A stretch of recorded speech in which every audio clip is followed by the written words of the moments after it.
Hello and welcome to the Simply Jesus podcast. My name is Nate Fox and I am a pastor here in the state of Utah, and I am so excited that you're watching this channel.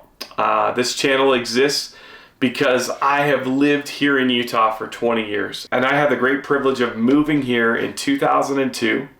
And when I moved here, I actually worked for a small startup company based out of Provo, Utah. I think when we started, I was probably the only non-member of the Church of Jesus Christ of Latter-day Saints. I was an evangelical Christian and the first non-Latter-day Saint that they hired. And I came to Provo, Utah with my family, and I raised my family here, and now currently reside in Saratoga Springs. And this channel is for people who are coming from the Church of Jesus Christ of Latter-day Saints, at least have that background. This is for all the people out there who are experiencing what I call faith crisis. When something just doesn't sit right. When enough things over the course of time just don't sit right, and you go, I don't know what I think, I don't know what I believe anymore. I think the landscape of Utah has changed tremendously since I moved here in 2002. It seemed like every single person that I used to interact with was a devout member of the LDS Church. And back in those days, it seemed like that everybody I came in contact with was really sure about what they believed. In fact, living in Utah County, spending most of my time in Provo, and then moving to Saratoga Springs, it seemed like over 90% of people were pretty sure of what they believed. Well, over the course of the last 20 years, that story has started to change, and it's changed gradually. It seems that I never ran into people who knew anybody outside of their family that wasn't a Latter-day Saint. It was very rare. In fact, I remember being a part of a sales group in one of the companies that I worked for here in Utah County, and they considered their sales team diverse because I was not LDS. That doesn't really make sense in any other part of the country except Utah County, because I'm the evangelical who grew up as a Baptist preacher's kid.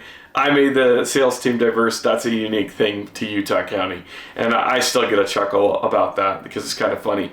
But realistically, things have changed over the course of time. Now I don't know anybody who doesn't have someone in their family that's questioning their faith. I don't know anybody who doesn't know somebody that has left the church, and that just wasn't the case 20 years ago. And because that's true, we sort of have a new culture in Utah and in Utah County of trying to figure out where people land with their faith, with their religious beliefs. Because so many people are like the people that I interact with on a daily basis. They don't know what they believe anymore. They're not sure what to think about faith, about God, about Jesus, about what their purpose is. And most of them that I run into tend to say, man, I kind of want to have God in my life, but I just don't even know what I believe anymore. Or I've loved since I was a kid, the stories of Jesus and what a powerful impact they had on me, and yet I'm not sure even what I believe about Jesus. And so there's this sort of agnostic culture that's been brewing in Utah for probably the last decade, if not a little bit longer, of people who just are like, I don't know what to do. I don't know if I want to go to church anymore, and I don't know if I want to go to your church, Nate. I don't know if I fully trust you. I don't know if I trust your church. I'm not so sure I trust organized religion anymore. And I just want to say, if that's where you're at, if you're a questioner, if you're wrestling with doubt, if you're going, man, I'm in full-scale faith crisis, then I hope this channel can be for you. I hope that what you'll find here is some great discussion about why believing in God might be something that you might take another look at. Why maybe you're going to see Jesus again for the first time. And maybe the Jesus you once knew isn't the Jesus that you're going to hear about in this channel. Maybe it's not the same. And I want you to know, if you're in that place and you're like, man, I just can't bring myself to get up and go to church on Sunday, I get it. And if you're even in this place where you're like, I don't even know if I want to check out your channel because I don't know if I can trust you, I get it. I get it. It makes sense to me. But I want to invite you anyways. And so today I'm just going to share a little thought from the Gospel of Matthew.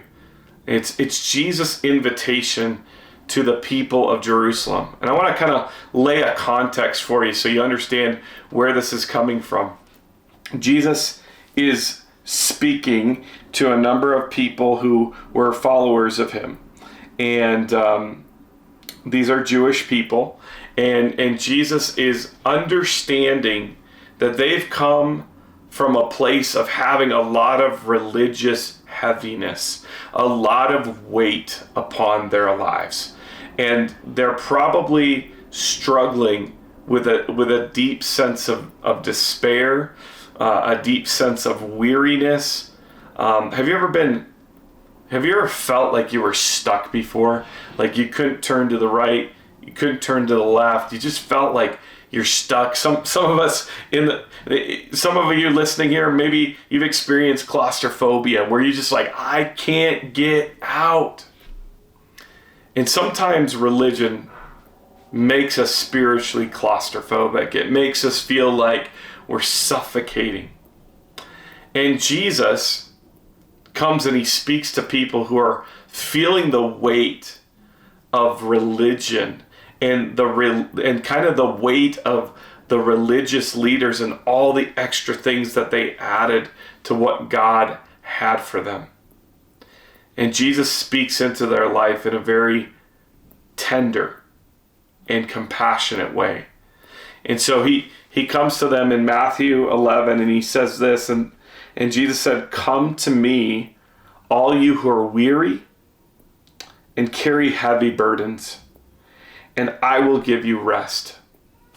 He says, "Take my yoke upon you, let me teach you, because I am humble and gentle at heart, and you will find rest for your souls, for my yoke is easy to bear, and the burden I give you is light." You know what's so significant about this particular passage? Nowhere else in the entire Bible do we have Jesus describing what his heart is like. And in this invitation to people who are going through faith crisis, he says, I need you to understand and realize what my heart is like. So the Bible presents Jesus as the God who created the universe. In the Gospel of John, it starts out like this, John chapter 1. In the beginning was the Word. That's John's way of referring to Jesus. So in the beginning was Jesus, and the Word was with God, and the Word was God. In the beginning, the Word created everything. And so Jesus is the God who created the universe according to the Bible. And the God who created everything, who is bigger and more amazing and magnificent than the even majestic universe that we can all see, whether we appreciate the mountains here in Utah or we look up at the stars at night, the God who made all of that is saying something as he came down to earth as a human. He took on humanity because he wanted to draw close to us and he wanted to relate to us. And he says this about his heart. And when we talk about his heart, we're not talking about a physical heart. We're talking about who Jesus is deep inside of his personality. It says, the God who made everything in all of its glory and all of its splendor is gentle and humble. Gentle and humble. And I think that's incredibly important for those of us who've experienced weariness and heartache, especially over faith and religion. Jesus says, I've come so that you can have rest. Is there anything better than that feeling that we experience when things are all right in the world?